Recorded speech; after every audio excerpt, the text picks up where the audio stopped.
To truly master Kung Fu, you must find peace. Peace with your family. Peace and my family don't really go together. Golden Child's back, baby. I don't think I'm gonna go to law school anymore. Walk in like a boss where my money at. You've been training since you got back? Does fighting gangsters count? I'ma take your girl, she pussy. Thanks for the assist. You're a kung fu butt-kicking hero? On the A-list, you a C There's a grade. girl. She's in trouble. I stepped in. Stepped in? Look, yeah, you More like punch and kick. I've lived for this stuff. You took down an army by yourself. You basically walked on air. It was physics. This is what I meant to do. Kung Fu. New series starts Wednesday, April 7th. Free next day only on the CW app. Hello and welcome to the Periodic Table of Awesome. My name is Dion and I am ably joined by the wonderful Peta, the absolutely amazing Jill, and the kind of fine Quinny. How is everyone this evening? I see your snarky style is as powerful as my extremely positive style. Yes, Quinny's irrepressible style. Yes, the nature of Quinny was irrepressible, but whatever. Ah, dear, how is everyone today? It's a fun Tuesday, a funny Tuesday. Yes, what? No, I like that you asked and then just moved straight on because you know the answer. Oh, yeah. Oh, yeah. Like, no. I 100% understand what is going on because we've been having this conversation off air. Yes. And we actually were talking too much, which is why we're a couple of minutes late because they're like, oh, shit, it's 7:30. Better roll trailer, go. Push a button, do a thing, maybe press record. I don't know. Oh, shit. Did you hit record? Yeah, I have. Welcome to the Periodic Table. Good. Awesome. Yay. Let's consider that a win. Oh, yeah, done now. Yeah. Good work. It's only show 200 and what now? I don't know. I will always, forever and a day, look back on that space movie that we watched, that we reviewed. Oh. That we had to review twice. Yeah. Was it Ad Astra? Was that the one? Astra. Yeah. Ad Oh, yeah. nauseum, more like it. Well, I mean, as I said to another reviewer, I was like, I didn't really like that movie as much as you did, but I don't have daddy issues. Not actually trying to, attack that person. But he was like, I was like, oh, fuck, I have made a huge error. I beg forgiveness. Anyway, moving on. Yeah. That was harsh on a level that I'd completely forgotten you were capable of. Wasn't even thinking that way. I was just kind of like, oh, this film is just a metaphor about someone who has a bad relationship with their father, and that was it. There's my nutshell review of Ad Astra. Yeah, and we spent an hour and a half telling people that. Yeah, no, but and then another hour. And then another hour because didn't press record. Yes. We don't know what that's like. No, definitely not. So initially when we were talking about this evening, I made the comment. I was like, like Dion said, what clips do you want? What things should I get a song? And I was like, we should totally get Kung Fu fighting. And then I went, we should totally not get Kung Fu fighting. Yes. With a bunch of other people going, you should not put Kung Fu fighting on the show. We're not going to be doing that because we want to be talking about Kung Fu. Yes. So at no point in time will we be playing that song from the mid-70s, if memory serves. Oh, yes. I could. No. No. Let's just not. Really? Oh, no, we We're don't. going to be reviewing this with cultural sensitivity. Absolutely. Yeah. Is that what we do here? We try. Oh, well, yeah. Hey, look, if we are insensitive at any moment, just tell us. Yeah, we may absolutely. need to know. It's okay. You can tell us. I'm not going to get weirded out by it. If I've done a faux pas or fox pass, let me know. I do remember back in the day when we were doing stuff on Cool Shot and the Tube, where like we were being complete fucking dipshits, because that was our want, and there were so many bad jokes and stuff like that. And then one day we got an email from somebody going, some of your listeners are gay, right? And we went, oh. He says, we didn't. Were you dropping F-bombs?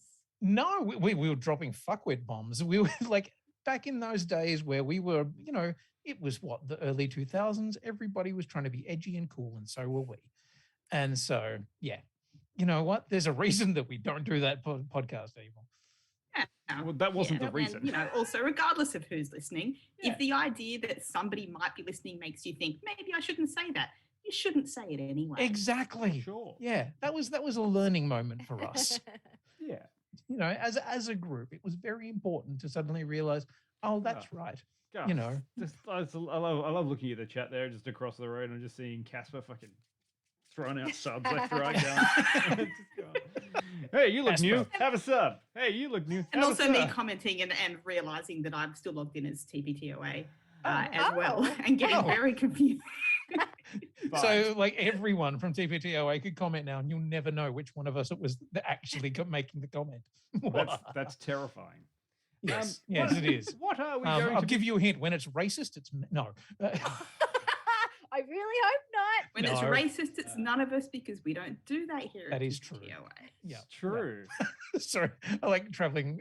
Or rather, we endeavour not to. Yes. The Casper is the Oprah of the TPTOA cast. Yes, all the racists are protesting in Melbourne, so they're all gone. We don't do that here. Oh, I was so tempted to just wear high vis tonight. Dion is. What are we talking about? Well, I mean, okay, look.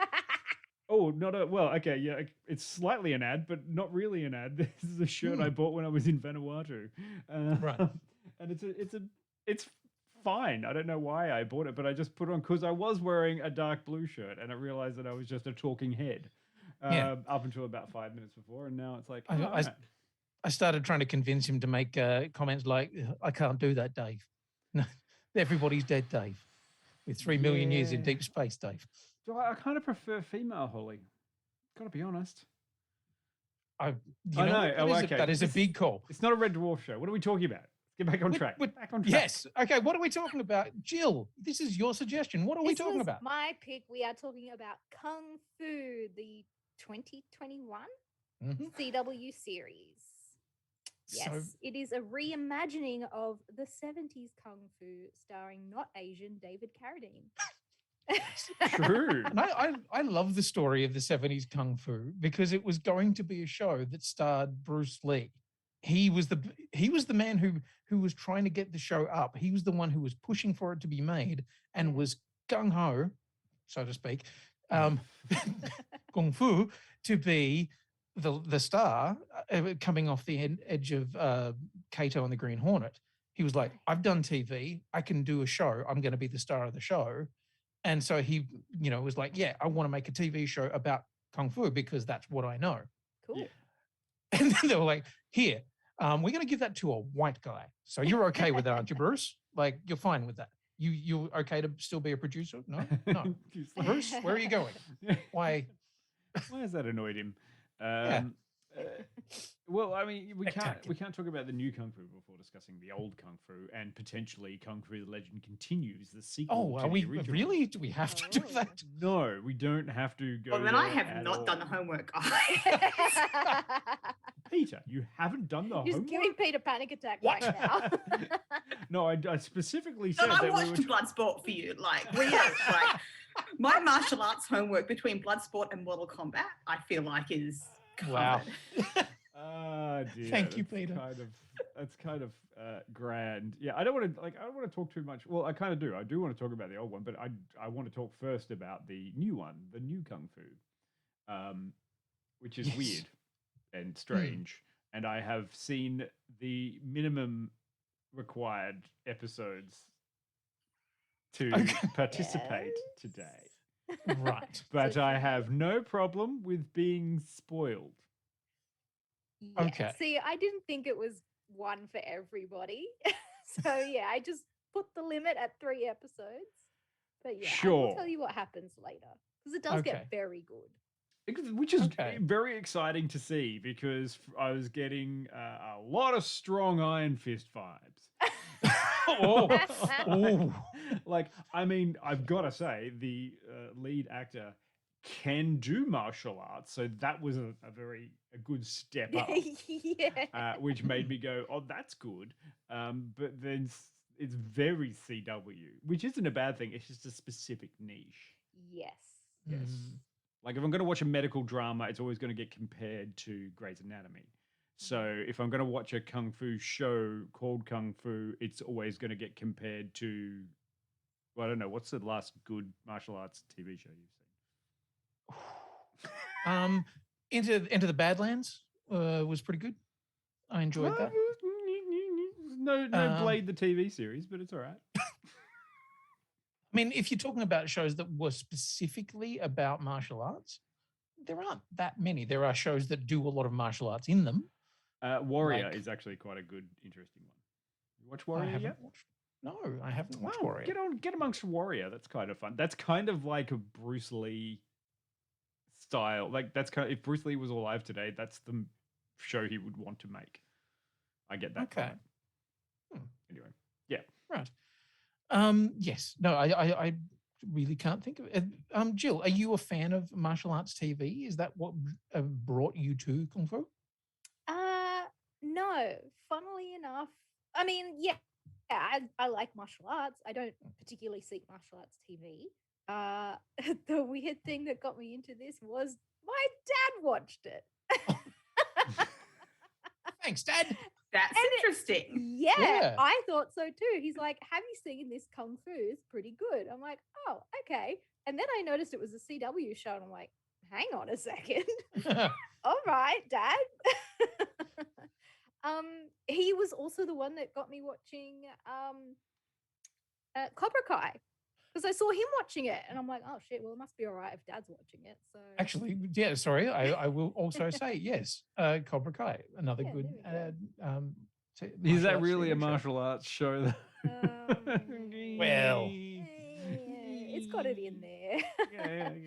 It's called called karate. Blue Assassins, because that's meant to be fucking great. I have not. Tried maybe one episode. I don't. Oh wait, there was one. Oh no, that was Korean Zombies. Yeah, that's different. Kingdom, no, isn't it? Kingdom. Yes, sorry, Kingdom, that's right. yeah. That was. It's very difficult to figure out what it is, and also naming your TV show just a nebulous kung fu is just. I gotta say, I think it takes some big balls. Yeah, or some powerful chi. It takes powerful chi to walk into a room and go, I'm going to call my fucking show Kung Fu. What of it? Also, you know why they called it Kung Fu? Because the original writer is on this show. Yes. So they allowed to. They're allowed to just go, okay, we're doing it. Yeah. But also, I mean, it's like calling a show Karate. Well, they kind of did. It's called Karate Kid. Yeah. I mean, it's kind of one of those things that comes out there. But there's so many words to use for all the different martial arts styles you could. I really want to see it get down to that minutiae of just different things. Like one day we'll just see a TV show called Salat or Savate. Yeah, Savate. Sure. Why not? Yeah. Okay. So what is Kung Fu about? let's do Peter, you've done your research. What's Kung Fu about? And you could just sitting there going, I have no idea what you guys are talking about. Yeah, no, I'm just waiting for the chat to just go, dear God, Quinny, don't do an accent. No. Yeah, like I'm looking at the chat, it's just like, no. Okay, so what is Kung Fu about? Okay. Oh, so Dion, do we have any music? I always just love it to know if there's some music. Hang on, let me just see if I've got that. Have I got the right one? I don't know if I do. I don't know. Let's find out. Well, maybe we do have some music. A quarter-life crisis causes a young Chinese-American woman, Nikki Shen, to drop out of college and go on a life-changing journey to an isolated monastery in China. But when she returns to find her hometown overrun with crime and corruption, Nikki uses her martial arts skills and Shaolin values to protect her community and bring criminals to justice, all while searching for the assassin who killed her Shaolin Sifu and is now targeting her. Sorry, that got more grindhouse as we went.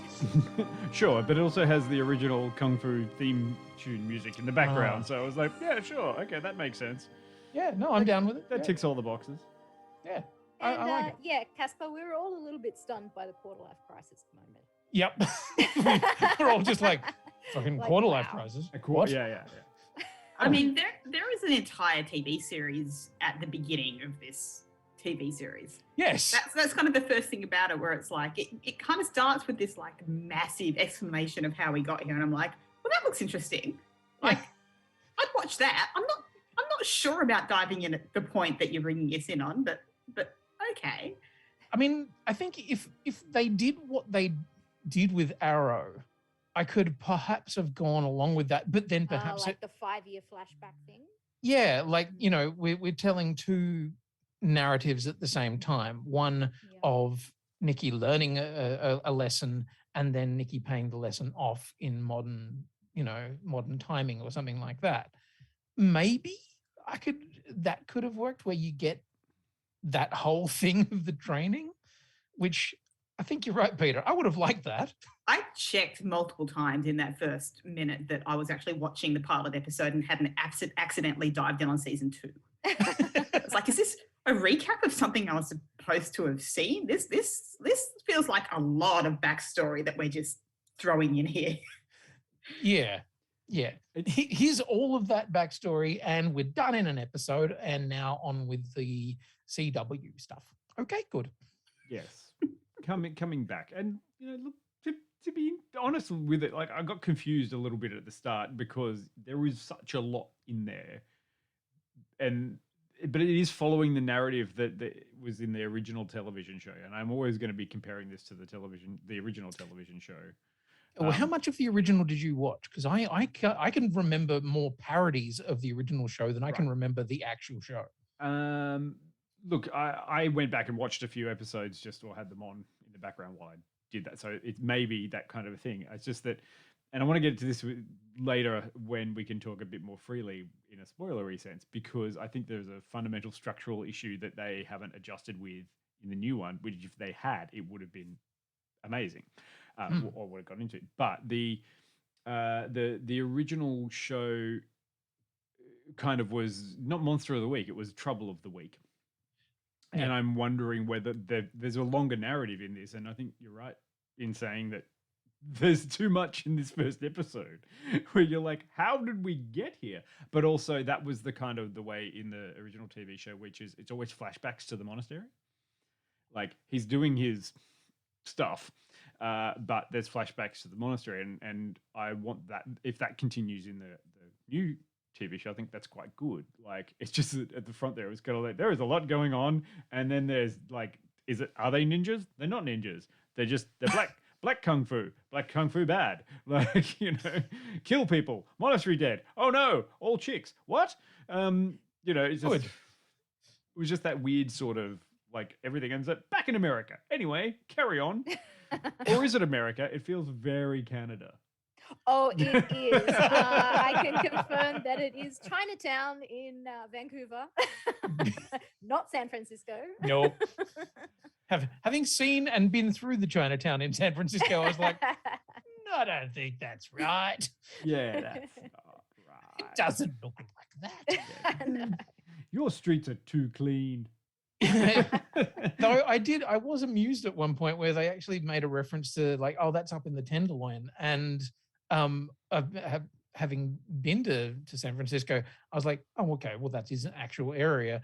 And when they went there, it was on the kind of hill that the Tenderloin is on. And I was like, okay, well, somebody who vaguely knows San Francisco at least had a go at trying to match streets and the look and everything. So I was like, good on you. I know where that district is. I just set these shows in Canada, to be honest. Like, would no one watch them? What, like, I don't. Oh, it's the tax break. That's why all of the CW is filming. That's why they're made there. But why aren't they set there? Why aren't we just seeing a lot of shows about Canadian people? Yeah. Because North Americans don't like Canadians. Because there'd be no tension in Canada. It'd be like, oh, these people are annoying. Like It'd be like I think they're evil watching people. TV shows filmed in New Zealand but marketed as Australian and saying, why aren't they just stories about New Zealand people? Like, because we hate their accent, we would not watch it. Fair. Absolutely fine. Yeah, and if you keep calling it Down Under when you mean New Zealand, not Australia, we'll get angry. Yeah. I'm having flashbacks to what's his name? The fucking scarecrow. There was a Cillian Murphy. no. I'll come back to me. I'll remember his name. I mean, I can't even help. I have no idea. Wurzel Gummidge. Wurzel fucking Gummidge. Not Batman's the Scarecrow. It's the Scarecrow guy. Wurzel Gummidge. Sorry, it's a kid's show from the 80s. Like, rather than that, like, the only way I can sort of get the same sort of thing setting it one place and trying to fake it the other way would be like if, you know, they're trying to set something on Sydney Harbour, but they filmed it all in Melbourne. It'd be like, that's not a real street in Sydney. Or the same way as like, hey, there's a cool laneway with art in it, but it's shot in Sydney. And people would be like, that's not in Melbourne. Get out. Yeah, why bother? Anyway. Okay, so we're all in agreement that the first episode does a lot. Yes. And so also that some people in the first episode are having very strange reactions to the situation that immediately kind of made me go, what? Like, my but why kind of became more of a wait, what? Like, wait, what? Like she just disappeared for 3 years and didn't contact them at all, and now they're like, oh, sweet, welcome home. Like, what? Yeah, it was. Look, I do agree that it did start off a bit rough. It's tough to keep watching when something starts off that rough because you're like, what are you serving me here, guys? It feels like you haven't put a lot of effort into this plot-wise. No, it's kind of a little bit all over the place. It's like, well, you're not really giving us any of the reasons why people are having these reactions to Nikki coming back home after apparent 3 years abroad. Abroad. And, some people just have a gap year. She's just like went over there and was like, nope, joining a monastery. And usually if someone sends you that email or letter, I don't know what that happens. You just gotta go, well, they were nice. See ya.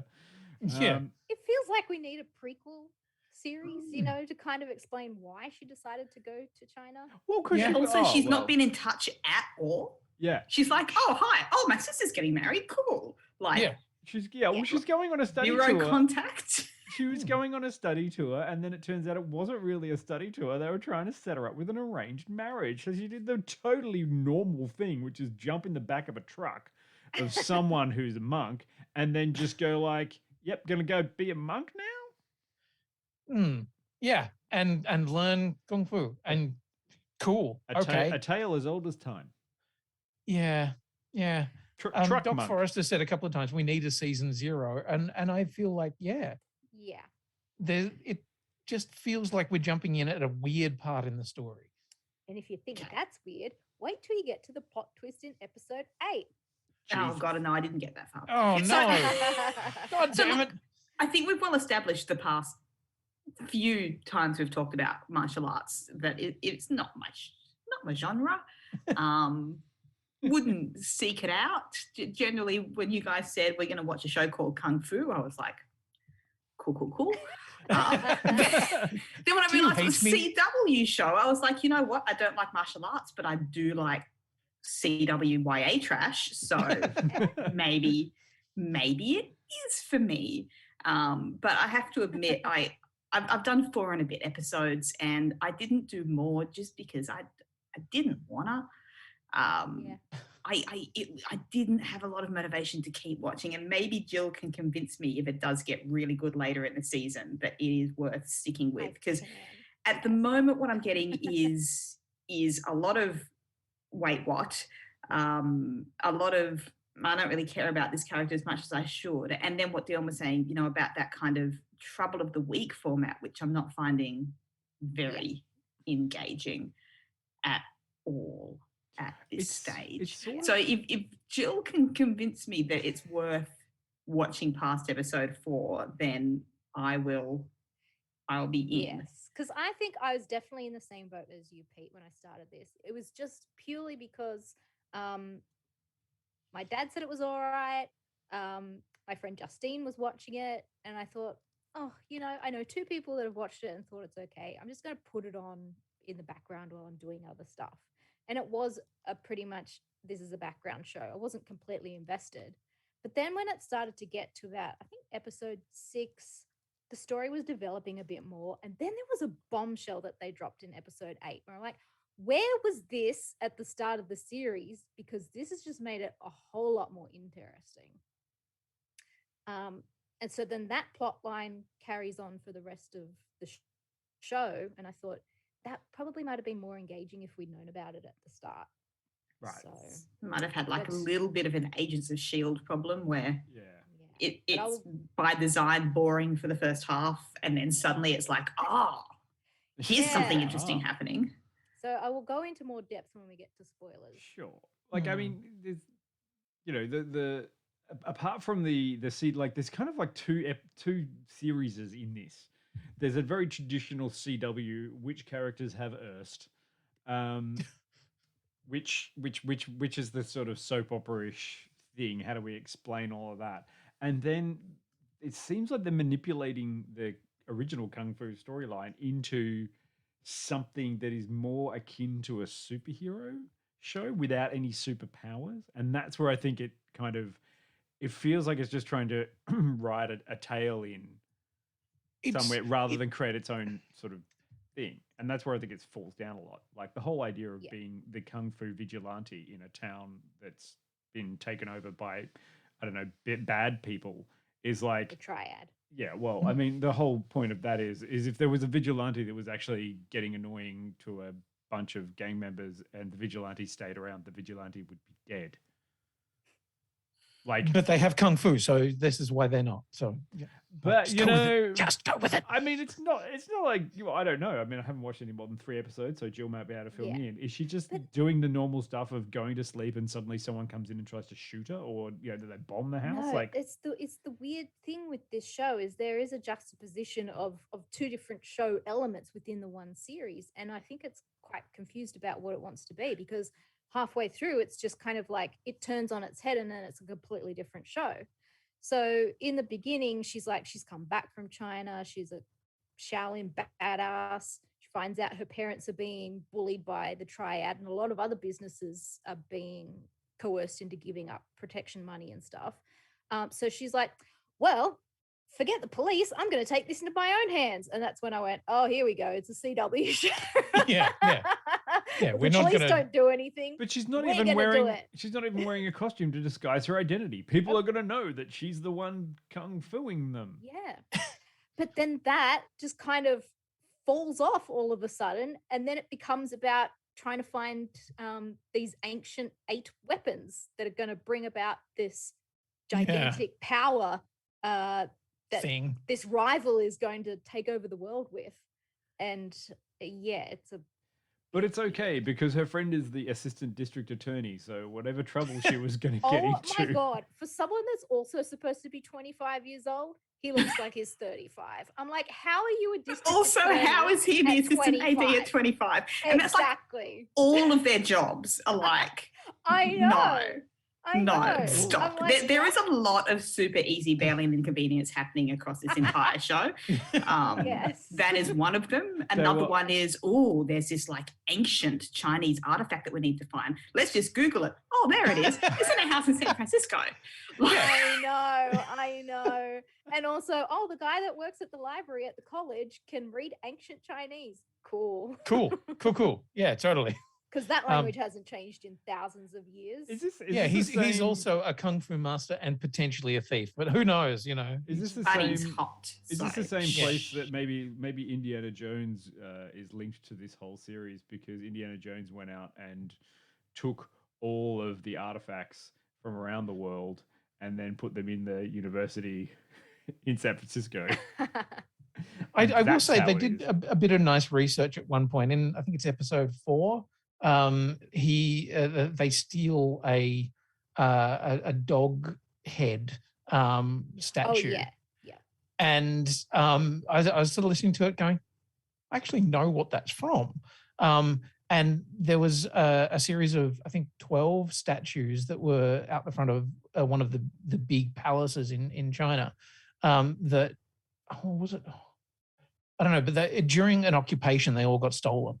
And so there's now a thing where, art collectors all over the world have one of these things, and they're trying to bring them all back to China because they're a part of that zodiac. So it may not even be 12. I could be wrong, but anyway, yeah. And I was like, cool. Okay, so somebody's actually done some research to try and ground this in some kind of actual historical kind of sense. But then, of course, you do get, the magical sword and its magical scabbard and yeah, Rob's pretty much on the money, the 8 mystic totems. Yeah. And which is the 5th element? It's love all the time. Yeah.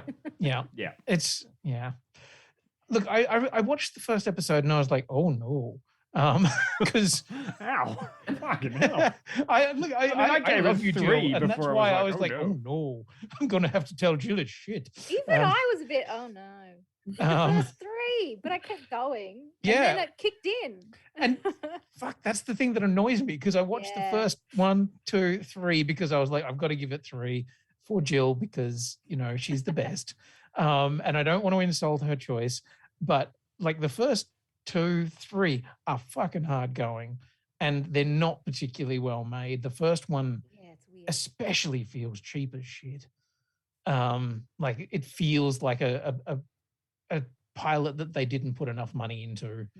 And like it's trying to do a lot to set up a series, but then it's a mess.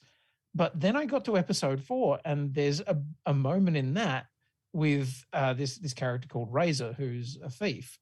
And I'm like, they're actually having a kind of cool kung fu fight, and I'm kind of on board with this. Yeah, and the fight scenes are fun. Yeah, and when they're done well, they're fucking great. Like I will give them that. The kung fu stuff is generally pretty solid. It doesn't have that CW/Arrow/ thing of like when the fights start, everybody suddenly starts doing capoeira, and their hair inexplicably gets really long, and they flick it around over their face a lot so that you can't see that it's not the actor. So I will give that this felt quite a lot better in the key thing of being a show about kung fu. Yeah, if you're gonna, as you say, Quinny, have big chi about the name of your show, you want to make sure that when you're doing the thing that your show's named after, that you're doing it the right way. Yeah. Yeah. The first fight scene isn't until like 27 minutes into the first episode. And I know because I went, oh, finally, here we go. How far did we have to get into this to see some kung fu? Jeez. What about the attack on the monastery? That was like, there was some kung fu in that, wasn't there? I guess that was still just me being confused about how much backstory was happening all at once. Yeah. Yeah, I do have to say that's the one thing that lets this show down is that it is very slow to start and a little bit crap.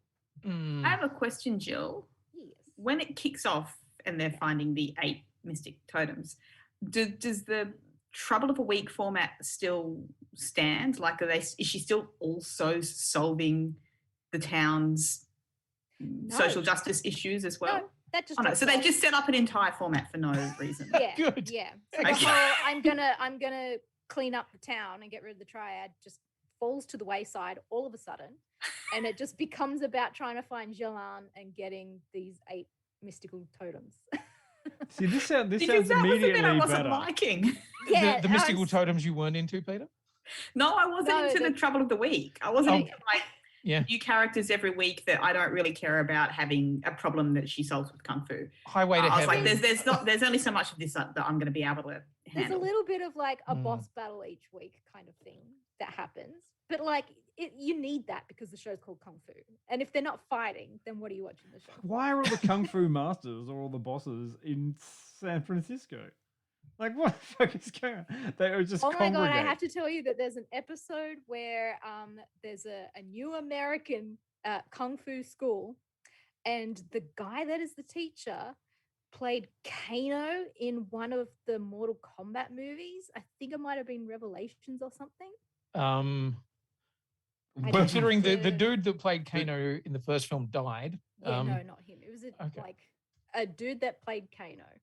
So it was a legit martial artist Right. Okay. And yeah, they're getting actual martial arts actors Yeah. to come into this show and play Wait, the characters, Gary and I think that's Daniels was kind in of it?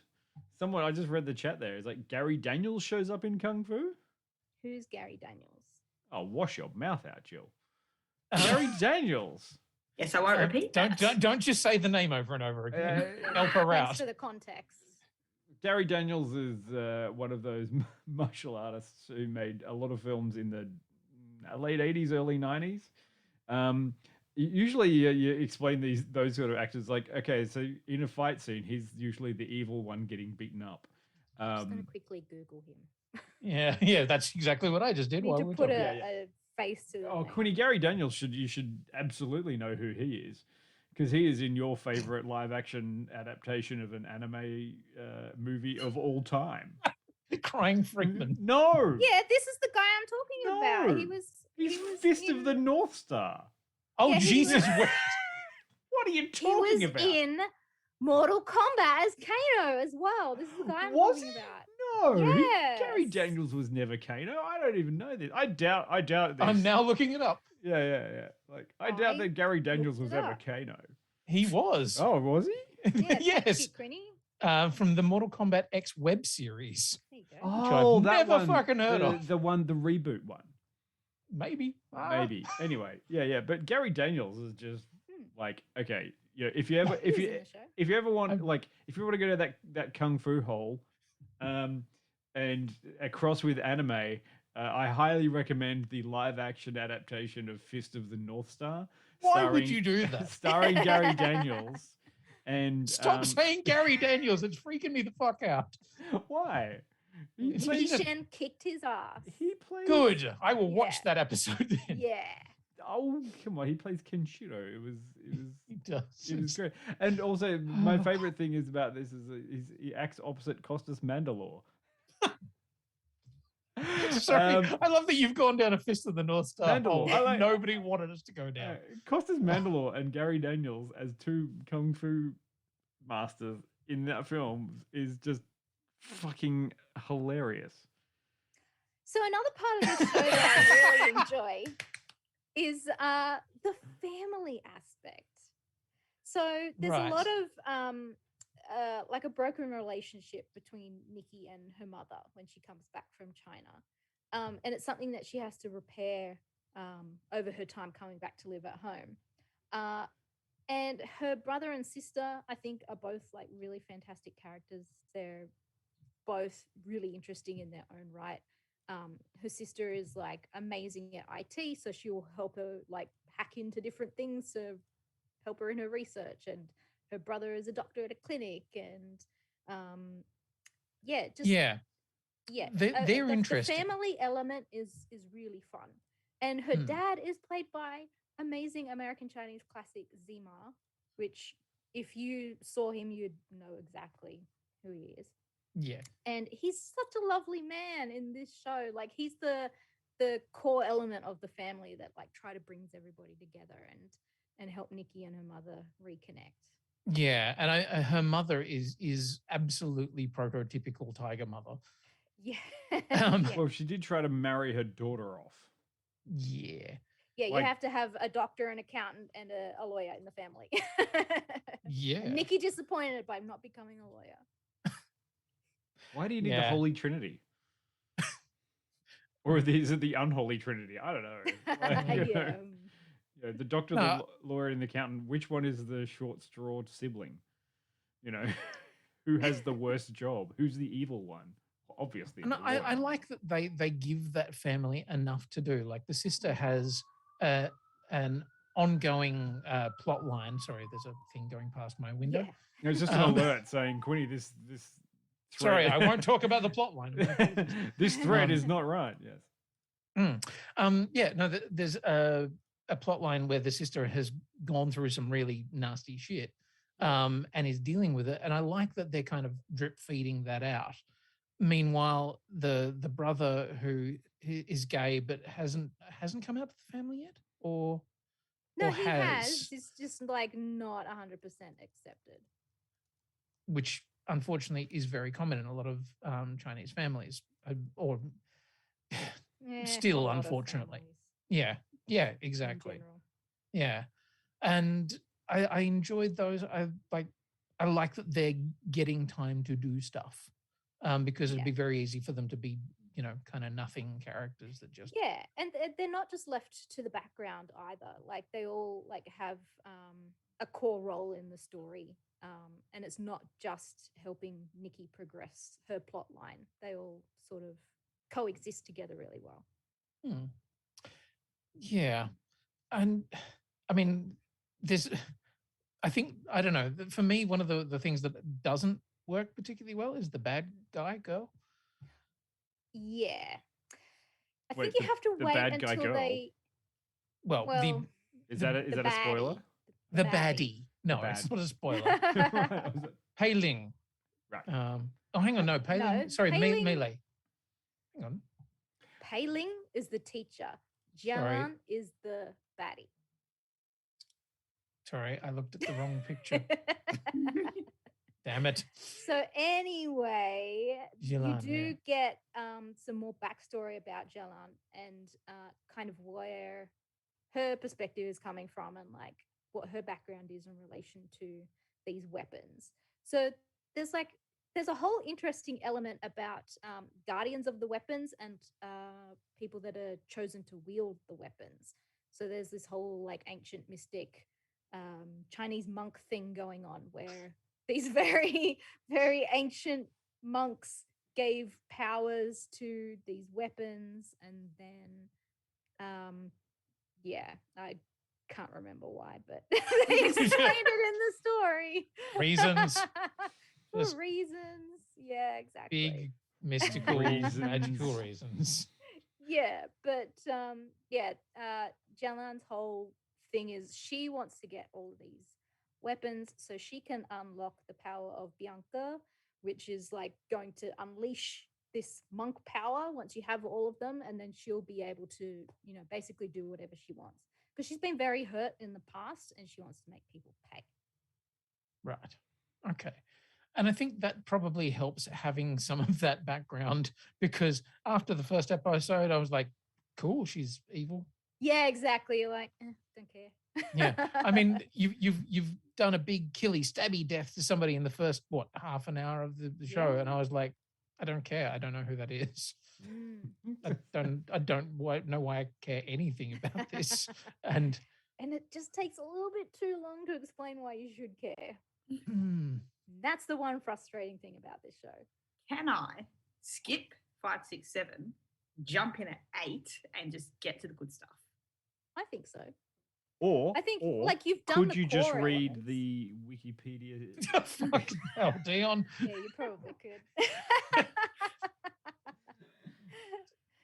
So how many episodes are actually out now? The whole season is out. Okay, because looking on, funnily enough, of the Wikipedia, there are synopsises for episodes up to 8, and then the synopses just stop. Which is so weird, because I was looking at that too, because I was looking for the people that were appearing in the show. And I'm like, why does it stop at 8? Because I'm pretty sure the full season is 13 episodes, and that's completely out. Right, because I was like, have they just not aired those? Is there a pause or something? But no, all out. It's all been released, and it's all on binge. Right.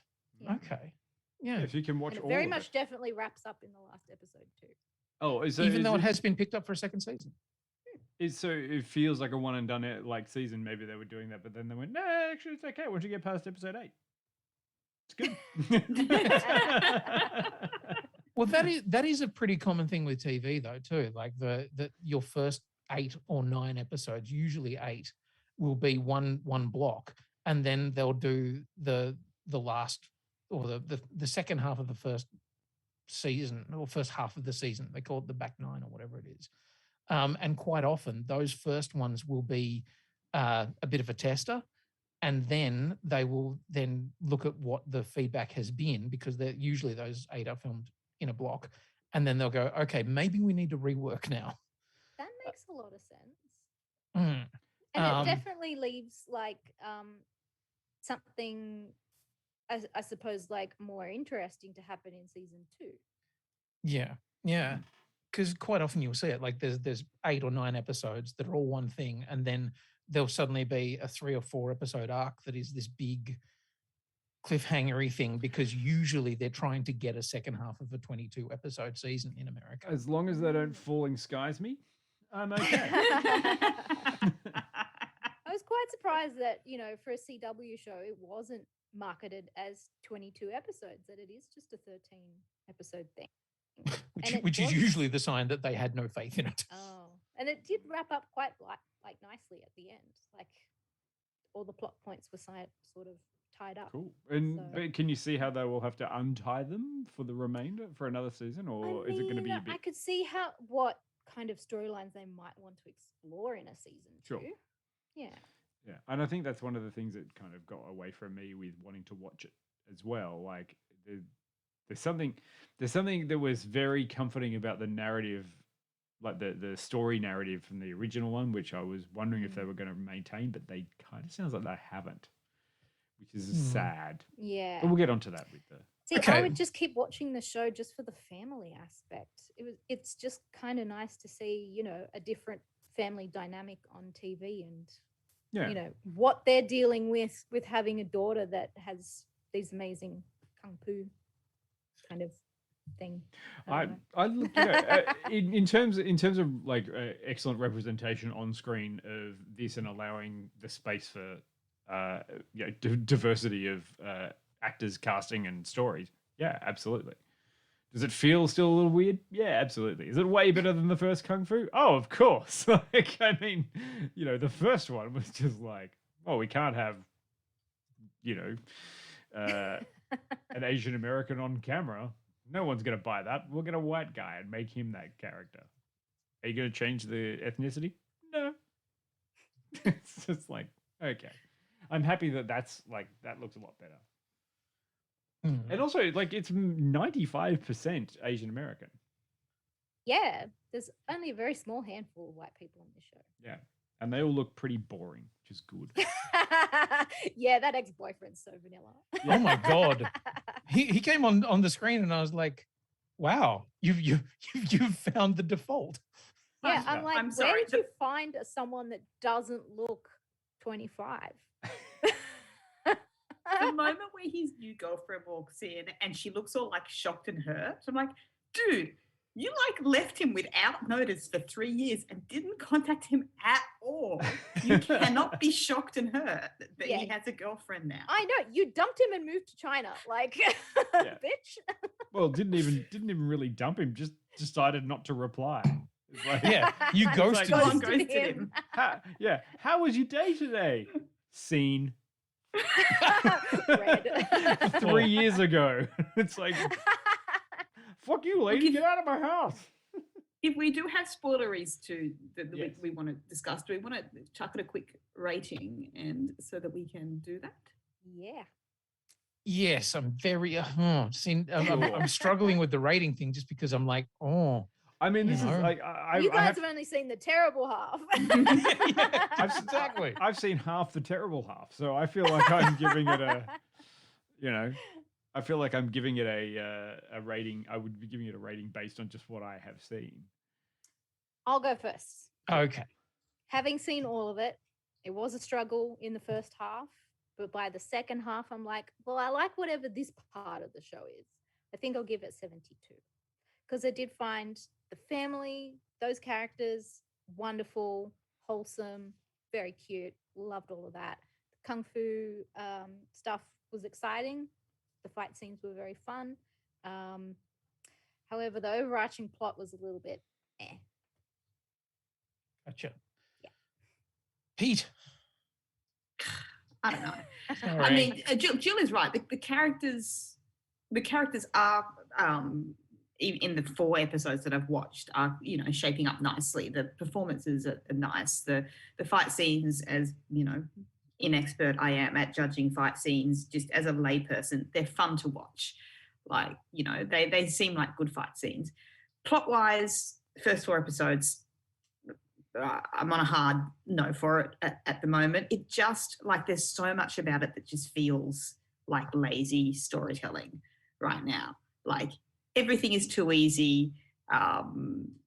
nothing is as hard for the characters as it should be. So you really don't feel like your protagonist is working hard to achieve anything that she's achieving in the show. And the Trouble of the Week format just doesn't do it for me. It doesn't do it for me in any show. It's why I don't watch police procedurals. Like I'm just not into meeting a bland new character every episode unless it's like a super witty comedy kind of thing. Like I liked it in Supernatural because it was supernatural and you know, there's also like fun thematic themes that I like, but also the script was like really witty and this just wasn't doing it for me. So based on the 4 and a bit episodes that I've watched, 58 would be my honest assessment. Like I don't hate it. I just, you know, I wouldn't keep watching if I wouldn't have watched past, to be honest, 1 episode if I wasn't doing it for this. And if I didn't have Jill telling me it gets better, I wouldn't find out that it gets better. And that's, for me, it's kind of a failure. Yeah. Okay. Dion, can you on your 3 episodes, how do you feel? Ooh. Oh, if I split it up evenly over the 3 that I watched, solid 15. No, that sounds harsh. Like it's really bad because I've watched half of the bad half of the season, so I feel like I could just give it none. But then the other one could be amazing. I have to come back and redo it. Like I feel like that's the kind of place we sit. Look, you know, it's well made. It's got a fun cast. The fight scenes are great. Like from what I was expecting, you know, the CW is doing a kung fu thing. It looks like it's a, you know, family drama with some kung fu thrown in there. But at least, you know, they paid attention to having to do kung fu. So yeah, honestly, I'd probably give it like 45. Okay. Yeah, I didn't enjoy it.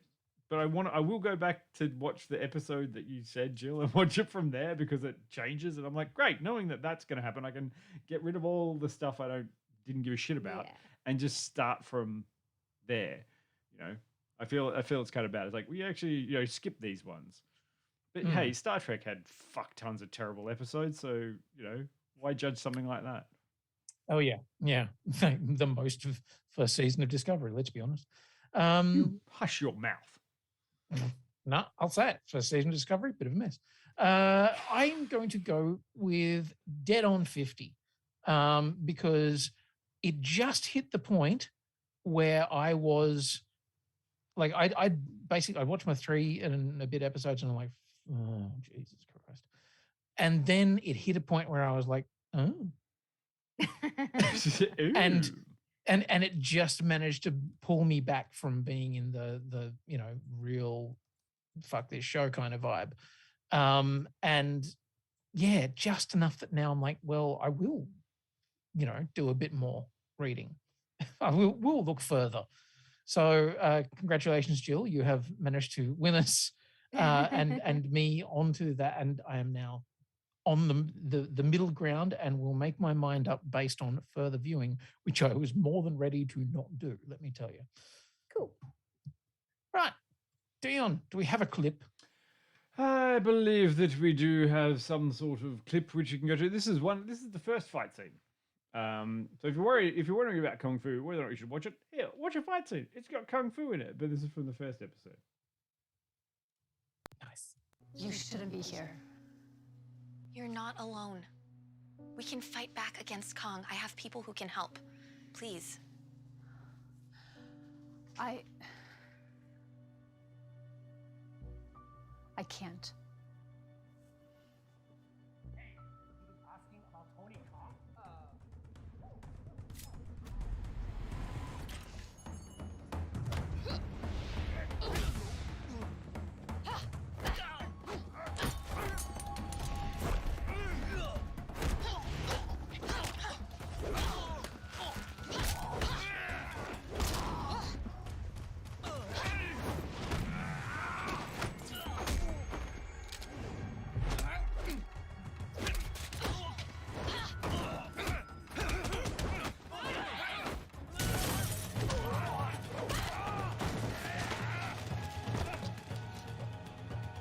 the assist.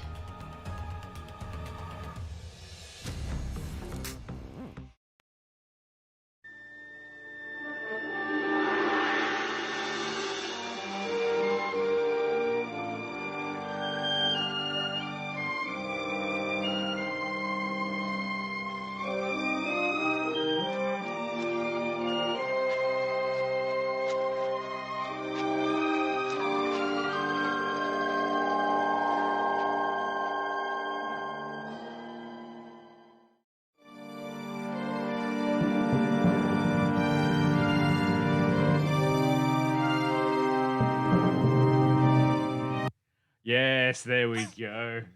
Some of the classic kung fu. Yes, we've talked quite a lot about kung fu for a long time. So thanks. More than we thought. Yeah, way more than we thought. Let's come back and talk about some of the things. Okay, so the original Kung Fu TV series, which had started David Carradine, and we're not going to talk about the problematic nature of why that started David Carradine. Also, we're not going to go into the whole thing about the Kung Fu: The Legend Continues, where he plays the ancestor of the same character, or then Kung Fu: The Next Generation, which he plays another ancestor of the original Kung Fu guy.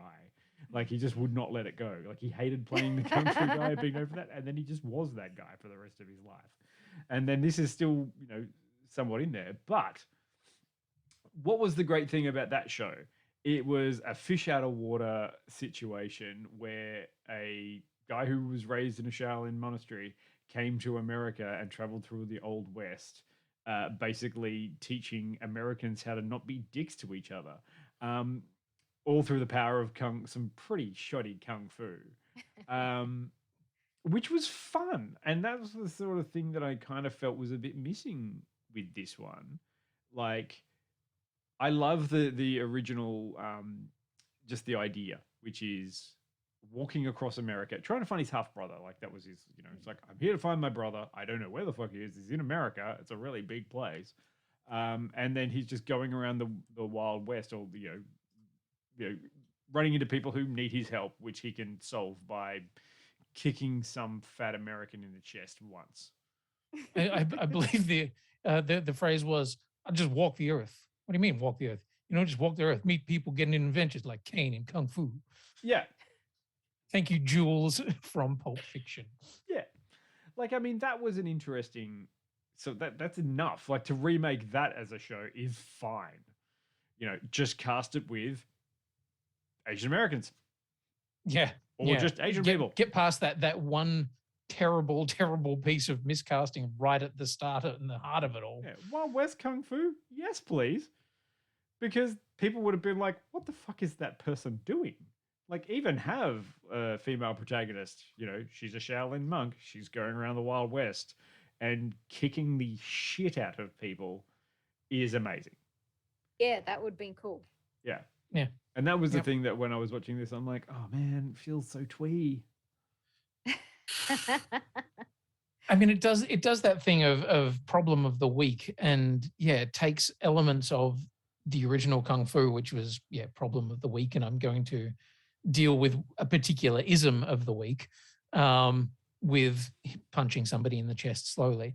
But this one, I don't know, it feels like it's trying to do a bit of that, but then it's also got 40 something odd years now of other stuff to build on, of other shows that have done that.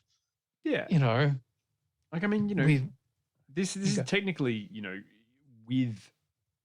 within the same realm. There's a reboot, a remake of that original thing, but I just can't see this one spawning, another television series or a TV movie, which is what happened, or a reboot of a thing like her ancestor comes down. Like, if they could somehow tie David Carradine, may he rest in peace, to this show in some weird way, I would probably be like, excellent. And you know what? I was kind of waiting for it, watching each episode. I'm like, okay, when are we going to get some kind of reference to the old one? And it never really came.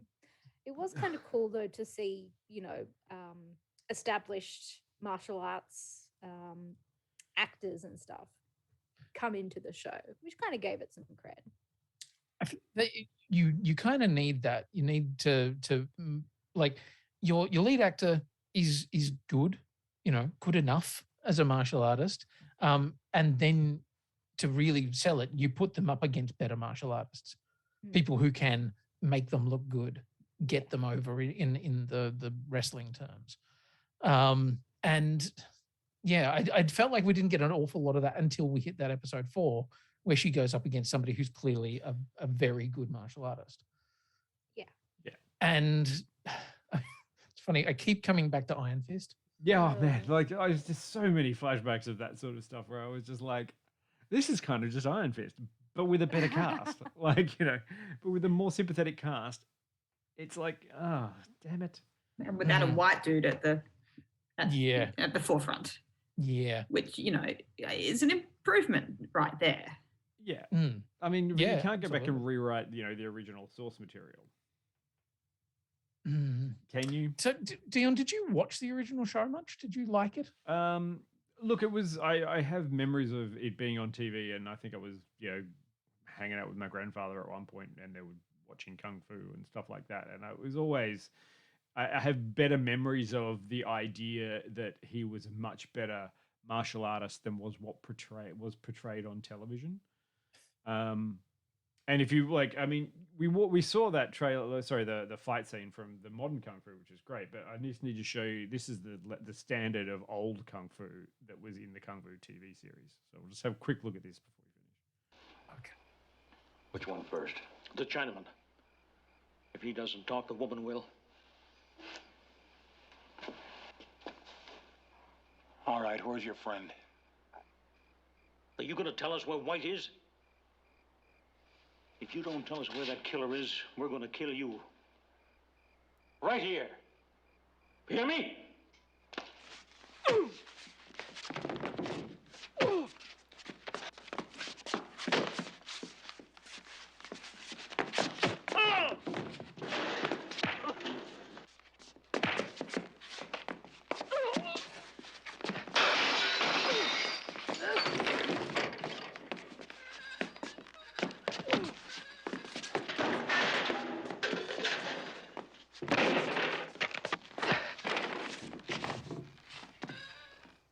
Class act. Perfect. No notes. Absolutely perfect fight scene there. Yeah. It was kind of like, I mean, that was the level of Kung Fu fighting from the 70s that was portrayed there. And I can absolutely understand why Bruce Lee was like, I don't want anything to do with this project. If you're going to take that away from it, terrible. And, I mean, there is a part of me that goes, imagine that show. Imagine the show from the 70s with Bruce Lee as the lead. Actually being able to fight. Sorry? Actually being able to fight. Yeah. Making it something that people are like, oh shit, yeah, I want to watch that every week because that guy's amazing. Yeah. As opposed to, I like that guy who's one step away from doing yellow face. Yeah.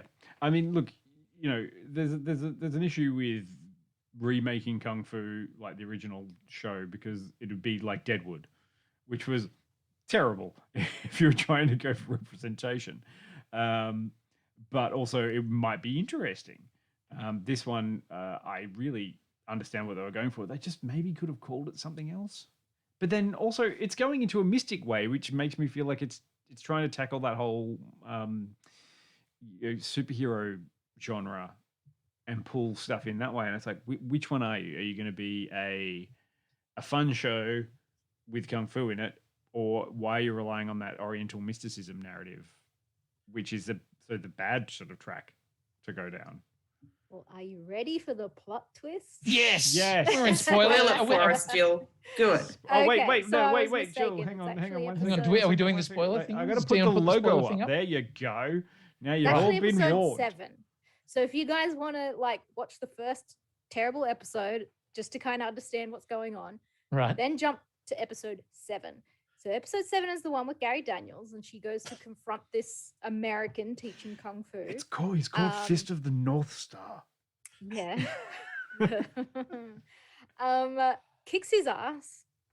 And this is where we learn 2 backstories.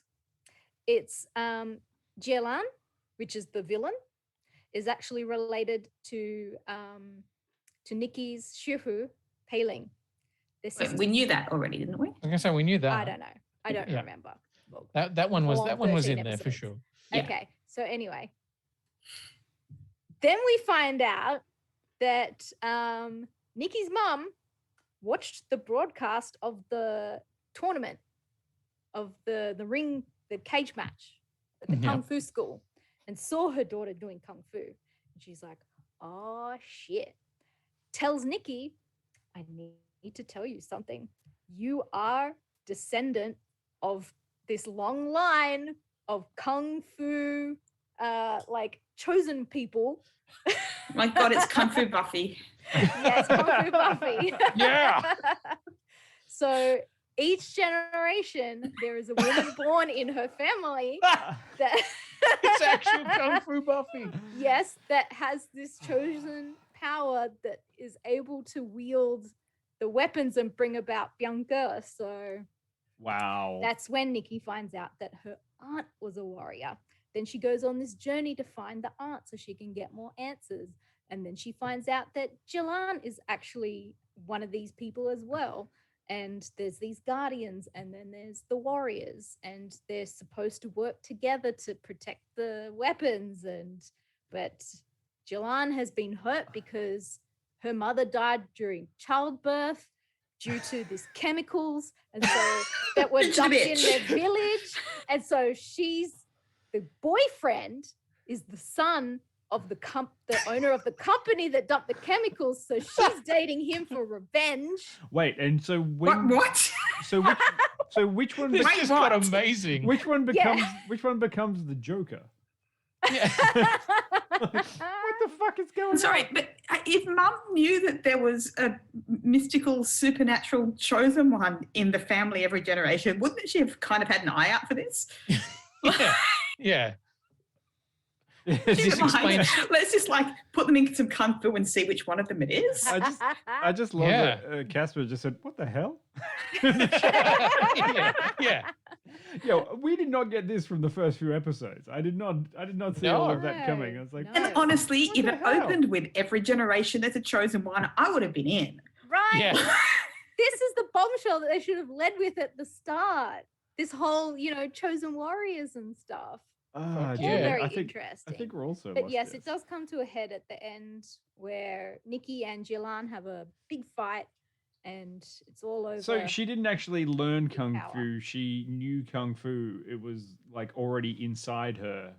No, she had the warrior spirit. So the real lesson is you have to have kung fu genetically inserted into you through a lineage, not that you can learn it or it's something that you can learn and then take out into the world and make lives better for people. But that was the far more interesting storyline that they should have led with. Yeah, absolutely. I mean, I'm glad that they went down that path because it feels like I could imagine that they've gotten to their second half of the season going, what the fuck are we doing? Okay, here's my test on a genre show. What episode do they do the underground fighting arena episode? Was that 7? It wasn't underground, but it was a cage match. Does that count? Yes. Yep. That's definitely a cage match. Yeah. So there you go, 7. Right. So my theory, and this is my theory on all genre TV, and I've probably said it a million times before, so I'm sorry if you've heard it, is that the original concept for a show and the original pitch document concept has run out the moment that they get to the episode where they do underground fighting arena. My favorite thing was that Knight Rider 2000 or whatever it was got there in episode 3. So this is the martial arts version of Jumping the Shark. It basically is, but it's any genre TV show. Wait, so because Knight Rider didn't have fucking kung fu. It was about a car that talked. Yeah. So yet we got to underground fighting arena in episode 3. So you're telling me that Babylon 5 had 14 episodes before it got to their underground fighting arena? Correct. Oh, Jesus. It's a TV trope, and I find it fucking hilarious because man, there are so many. Why am I not writing? I need to write that into a TV show, but I want to write it into a TV show that's like, I don't know, about tea and biscuits with your nan, and then it just takes a turn. Turns out she's a bookie at an underground fighting ring. Oh, yeah, everyone's bored with the show up until that point. You know, what a Mother and twist. Son, season 20. Oh God. Mother and Sons of Anarchy. Yep. Yeah, there you go. Absolutely. I mean, have we just like at Mother and Sons of Anarchy? Have we exhausted? I believe. Chat. I believe we may have done. But, you know. Oh well. What? Speaking of that, what have we got coming up? Wow. First of all, Friday. Well, Friday. Did you all have fun on? To take it back a little bit, I know that we didn't do Narnia business. But did you all enjoy the Lego build? You guys were there on the Lego build. I didn't. I was going to say we could go back. We could go back to Friday night and talk about Books Before Bedtime, which is now available on the YouTube if you missed it. Ooh. So the update on the build is that I did have to deconstruct it and turn one cog around, reconstruct it. But I do have one bag left, so I was saving the end of the build to do with you guys if you wanted to join. Just go a cheeky bag for Peter. Cheeky bag on the weekend. Drop some thumbs in the chat if you want it, because I mean I'm pretty sure we do. Yeah, I do. Do you want to share a cheeky bag with Peter on the weekend? That's Now a that I very fixed different the show. cog, the wing action is beautiful. Oh yeah, you showed us some of the video, and I was like, oh my god, that's really cool. And I feel like I maybe also want to buy forks because it has been extraordinarily fun to build. There's a forks Lego as well. There's a forks mechanical wing Lego. Ooh. Yeah. I think we've found Peter's niche. You guys have said put a thumb up in the chat and only tier 3 subs can Yeah, post. I've just realised how much of a dick I am. Post a speech bubble. Do whatever you can. Oh dear. Any kind of emote. Just Yes. yeah. Anything. Post an elf. Do whatever you want. So we'll do that either one night this week or sometime on the weekend. We'll shout out on Instagram when we've decided, I suppose. Yeah. Sure. Okay, we will indeed, but I'm looking forward to that. And I'm sorry that I can only stick around for the short amount of time that I did, because I was really enjoying it. Well, it was very, very fun. I can't stop Lego now. But yes, we have excellent. made a convert another one. to the church. Another one. Wait, and what do you got on Lego Friday? gobble, Quinny? Lego gobble. Quinny, you're doing something on Friday? Yes, it is the triumphant return of this month's Animates, and the decision hath been made. It is going to be anthropomorphic adjectives. yes, yes. So basically, anthropomorphic animals with an adjective. If you don't know what the fuck I'm talking about things like SWAT cats. I'm talking about street sharks. I'm talking about Ninja mice. Turtles, biker mice. Does samurai Mighty pizza Ducks cats work? Silverhawks. Samurai pizza cats? That in fact gets multiple adjectives. Oh, that's Space multiple. monkeys. Right. Space monkeys, yes. Okay. So yes, there's going to be a whole bunch of stuff in there.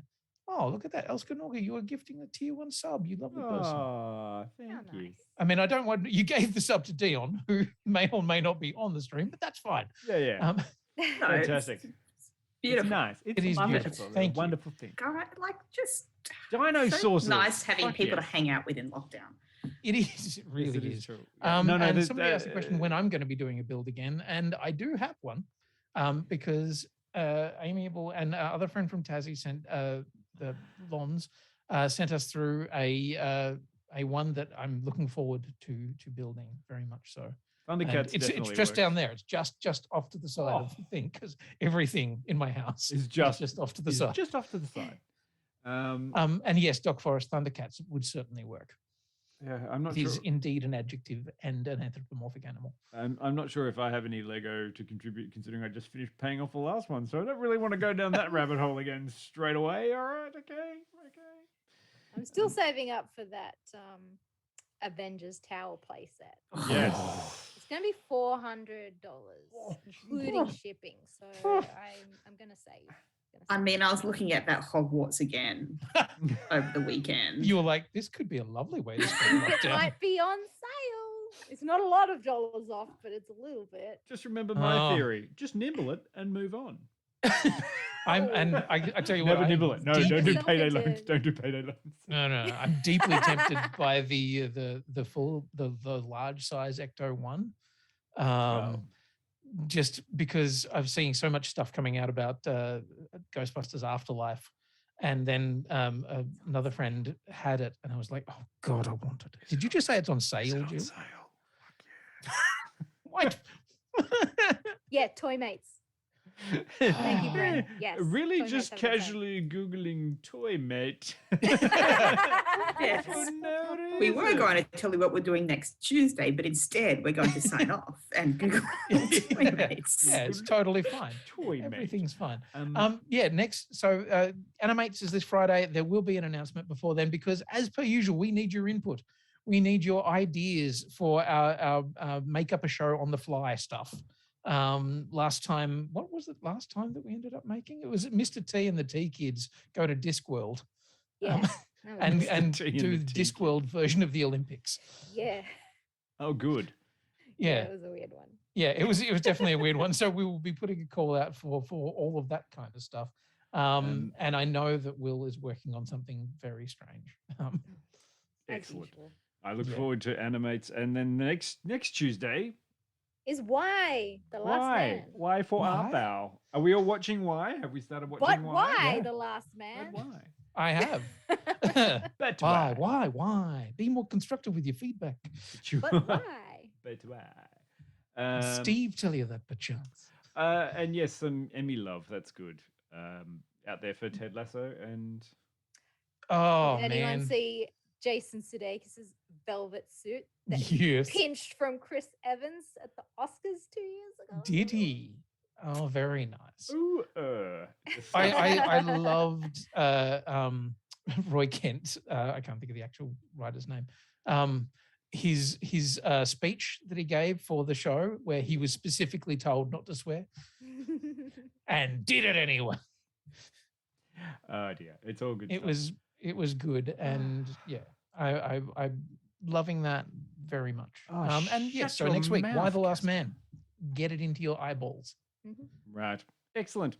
I'm off now to look at Tweenmate because there's a bunch of stuff on sale. So that's what Sorry, I'm just gonna be looking at this doing. grand piano one that looks pretty Adsky cool. was talking about, and like maybe I need to not buy forks so that I can put more money into piano Lego. Peter, Instead of dropping all of your money on the big Hogwarts, why not spend a little bit at a time getting the smaller Hogwarts play sets and then put them all together? I'm this close to convincing Dad to like start putting the Lego together back home. So Peter, there's Just put it in a box and have send it to me, Hogwarts Dad. in the corner. There's a Winnie the Pooh set that's out there, which you could gift along to The relatives. kids afterwards. Yes. If anyone is interested in the Marvel blind bag Lego minifig series that is coming out, there is a website that is selling pre-orders for the complete set, so you don't have to blind bag it, and it's only $70, and you get guaranteed the whole lot. They do not come in their foil packages. They will be in Ziploc bags because they have to be unbagged, so you can get the whole set, but it is out there. Yeah, I'm looking forward to those because they're very cool. And yes, Casper, I'm still waiting for the Goliath to show up too. So Oh, same. Yeah. I haven't even got like a shipping notification yet. no, neither did I. And I was looking at it going, when the fuck's that meant to come? Sometime this month it's going to be. They're rapidly running out of days. Yeah, I'm also waiting on my Endgame Cap hot toy. Man, this could just be an entire podcast of what's the weird shit that we've ordered online that we're waiting for. No, 2020 and 2021 don't count. Stuff ordered online during the pandemic years, as I'm calling it, does not count. I like that attitude. No one knows. Like, why do you have a life-size model of a clown bed from The Simpsons in your house? It's like, don't know. Yeah, Can't sleep. Clowns will eat me. that came in 2021. I have no idea. Yeah, could So be. if I pre-order all the hot toys this year, does that mean they don't count if they get delivered next year? No, because you can just go, I don't remember ordering this. Oh, well. Yeah. Or if someone like wants to be judgy with you, like, you know, the bank or debt collectors, you'd be like, man, I don't know. It was the pandemic. I don't know what the fuck. What did you do in the pandemic? Because I don't fucking remember. I don't know. What is this shit? Yeah. I'm glad to say that Toymate doesn't have the Lego Ghostbusters thing on it. So you're I saw it there the other day. Yeah, Is it well, just go to Toymate.com Rick James today? Bricks. Oh, I'm Rick James Bricks. Have you seen that one? Unity. Yeah. Good prices, though, I got to say, at Rick James Bricks. There we go. Well, enough of us telling you where to go and spend your hard-earned dollars. We should get out of here, shouldn't we? Yes. What a lovely time see you later. Yes, what a lovely We time. will indeed. Who should we raid? Should we raid Jordan or should we raid Hex? What do we feel like? Hex is playing Forewarned, and Jordan is playing Life is Strange 2 Colors. Two colors. I feel like I'm in a Rick and Morty episode. There's two colors. One is green. Look, I think we might do Forewarned just because I know Life is Strange is very much a storyline game, and if people are wanting to play it, we probably don't want to be doing any storyline things. Two colors in a van. There are 4 lights, 5 lights. No. How many lights? Oh, okay. Very polite gamer from Auntie Donna. I'm not sure whether we actually follow them yet. No. So I don't think we can raid them. But I will do so. You will do that. It's been lovely to chat with you all, and what a lovely antidote to this current pandemic annoyance. Yeah. Thank you all. We'll see you Friday. Bye. Oh no, we will. We will do a very polite gamer. Away we go. Thanks. Bye.